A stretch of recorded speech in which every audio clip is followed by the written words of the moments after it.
Salut à tous, bienvenue sur cette formation concernant l'utilisation de Bank Extract. Dans un premier temps, vous devez d'abord configurer votre dossier, sauf que la configuration, en fait, vous allez le faire qu'une seule fois. Vous avez deux modes de comptabilité, soit une comptabilité en mode trésor ou une comptabilité d'engagement. Donc, supposons que mon code journal sur le dossier que je m'apprête à saisir, c'est BQ1. Donc, je le saisis, BQ1. Le nom du journal, supposons que moi, le nom de mon journal, c'est banque. Ensuite, le 500, enfin le compte que vous utilisez, si vous utilisez par exemple le 6 Squada, vous n'allez pas mettre peut-être le 512, vous allez mettre le 521. Voilà, donc là vous mettez, suivant vraiment le plan comptable que vous utilisez, votre compte de banque que vous utilisez pour ce dossier-là. Donc ici, je mettrai par exemple 512. Et là, le secteur d'activité. Pourquoi renseigner un secteur d'activité? C'est pas obligatoire, mais en gros, ça aide à l'intelligence artificielle de mieux affecter les comptes. Ensuite, ici, le PCG, en gros, ici, vous avez une liste de plans comptables. Vous pouvez avoir un dossier sur lequel vous utilisez votre propre plan comptable, vos propres comptes. Il n'y a pas de panique. Vous pouvez totalement supprimer tout ça. CTRL A, je supprime tout. Et vous allez récupérer votre plan comptable au format Excel. Vous copiez les deux colonnes, donc numéro de compte et libellé. Vous les copiez et vous les collez ici.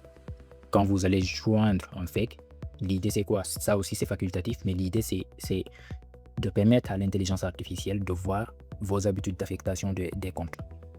Alors, pour la gestion de la TVA, ici, soit sur votre dossier, c'est un dossier avec TVA et donc vous cliquez ici pour configurer vos comptes de TVA, soit c'est sans TVA et là vous le laissez par défaut sans TVA et vous passez à autre chose. Quand vous joignez un FEC, il y a ce bouton suggestion de TVA FEC qui s'active parce que là aussi l'IA va analyser votre FEC, il va regarder tous les comptes sur lesquels vous utilisez de la TVA et en cliquant sur ce bouton là, il va vous faire la suggestion des comptes de TVA. En cliquant sur TVA intelligente, l'IA va vous proposer des comptes à utiliser ou pas avec TVA, avec le taux qui correspond. Par contre, c'est une suggestion, j'insiste là-dessus. C'est à vous de repasser par-dessus et de voir si l'IA vous suggère un compte sur lequel vous n'utilisez pas la TVA, vous le supprimez, vous pouvez supprimer la ligne. Si il vous a mis le mauvais taux, par exemple 20% alors qu'il devait mettre 10%, vous pouvez le corriger, vous mettez 10%. Pareil, pour la suggestion des FEC aussi, il faut vérifier et valider ce qui se passe. De toute façon, le dernier mot, ça appartient au comptable. Si vous voulez partir sur une base solide, soit on ajoute ligne par ligne. Je fais comme ça, 606, 3, et là je définis le taux. J'ajoute une deuxième ligne, 625, 7, donc là je mettrai 10%. Maintenant, la solution la plus rapide, c'est ce que je vais vous montrer là. Ce que vous devez respecter, c'est juste numéro de compte, tabulation, le taux de TVA qui correspond, c'est tout. Donc vous prenez un fichier Excel, vous renseignez tous vos comptes que vous utilisez avec de la TVA.